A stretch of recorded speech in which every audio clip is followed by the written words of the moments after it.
ओम शांति। अव्यक्त मुरली सीरीज में आज की मुरली है 3 अक्टूबर 71। मुरली का हेडलाइन निर्माणता के गुण से विश्व निर्माता।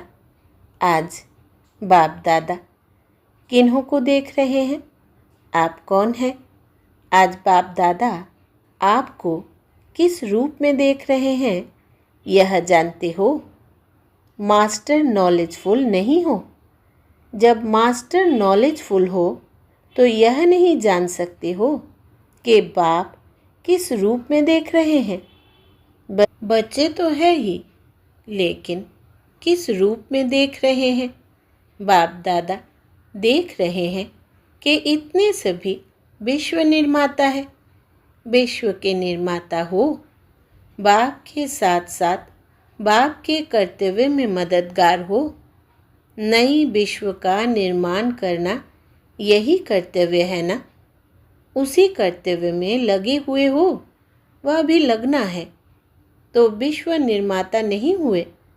सदैव यह स्मृति में रहे कि हम सभी मास्टर विश्व निर्माता है। यही स्मृति सदैव रहने से कौन सा विशेष गुण ऑटोमेटिकली आ जाएगा? निर्माणता का। समझा? और जहाँ निर्माणता अर्थात सरलता नेचुरल रूप में रहेगी, वहाँ अन्य गुण भी ऑटोमेटिकली आ ही जाते हैं।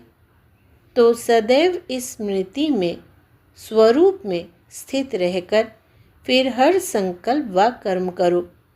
फिर यह जो भी छोटी छोटी बातें सामना करने के लिए आती है, यह बातें ऐसे ही अनुभव होंगी जैसे कोई बुजुर्ग के आगे छोटे छोटे बच्चे अपने बचपन के अलबेलेपन के कारण कुछ भी बोल देवे व कुछ भी ऐसा करते हुए भी करे तो बुजुर्ग लोग समझते हैं कि यह निर्दोष अनजान छोटे बच्चे हैं, कोई असर नहीं होता है।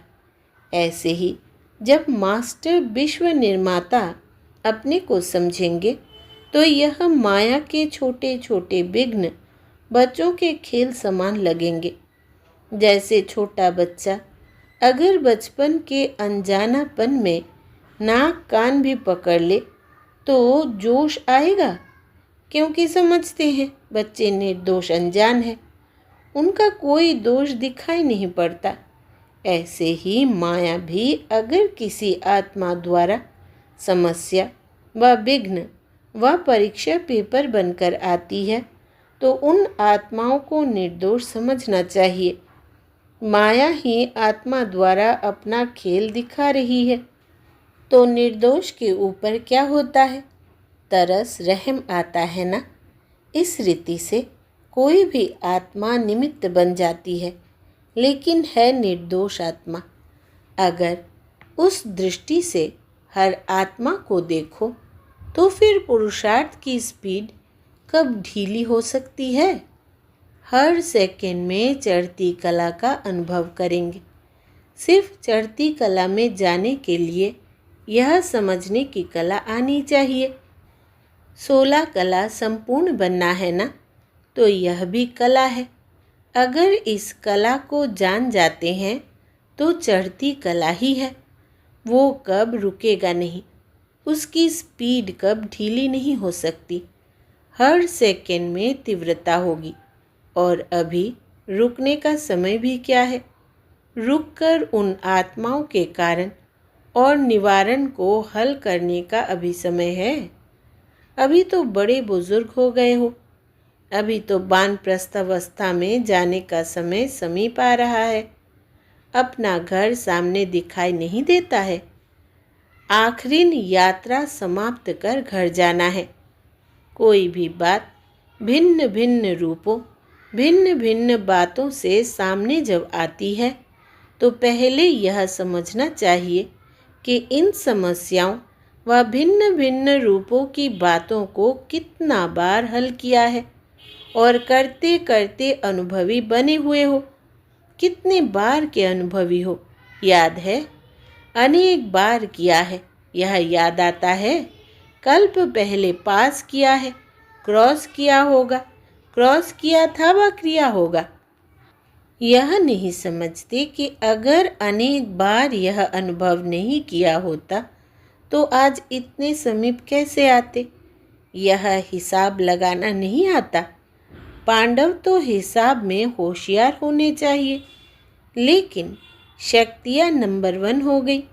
यह स्मृति स्पष्ट और सरल रूप में रहे, खींचना ना पड़े।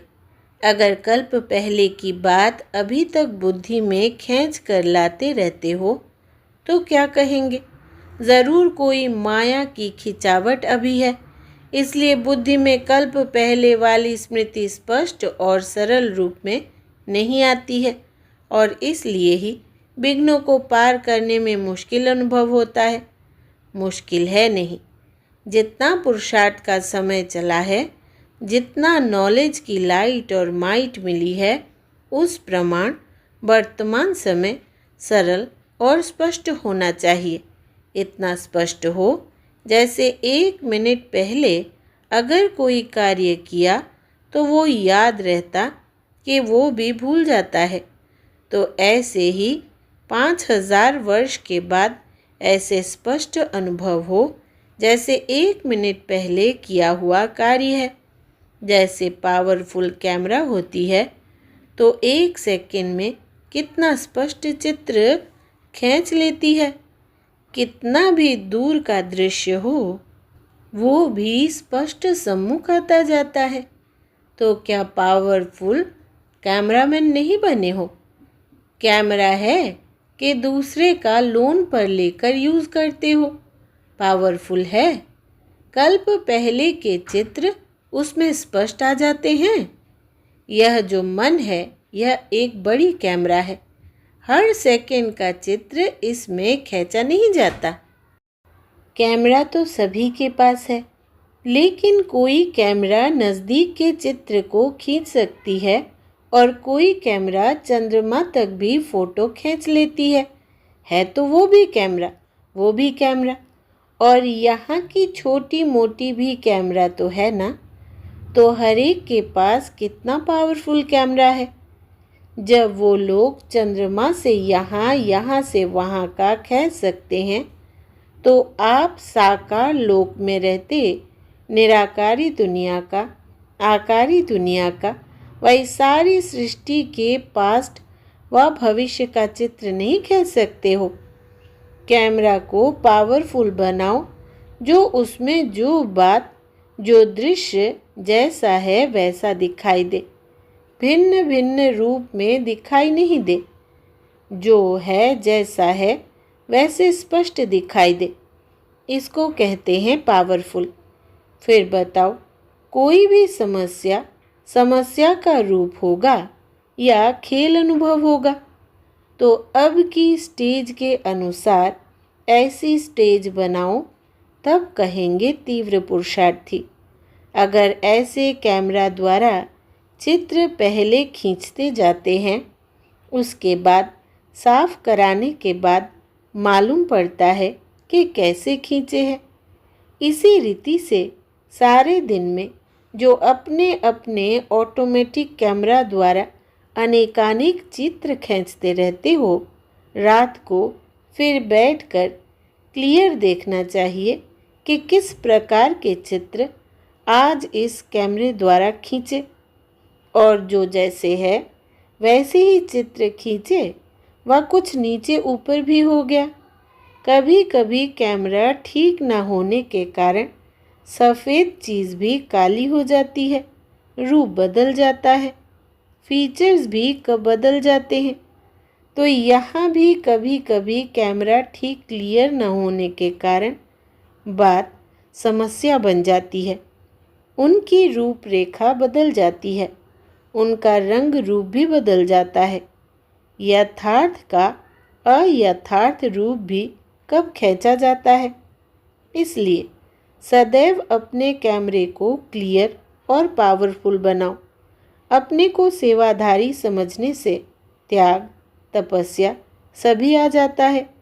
सेवाधारी हूँ और सेवा के लिए ही यह जीवन है, यह समझने से सेकंड भी सेवा बिगाड़ नहीं जाएगा।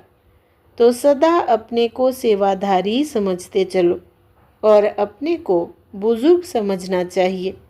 तो फिर छोटी छोटी बातें खिलौने दिखाई देंगे, रहम दिल बन जाएंगे। तिरस्कार के बदले तरस आएगा। अच्छा, ओम शांति।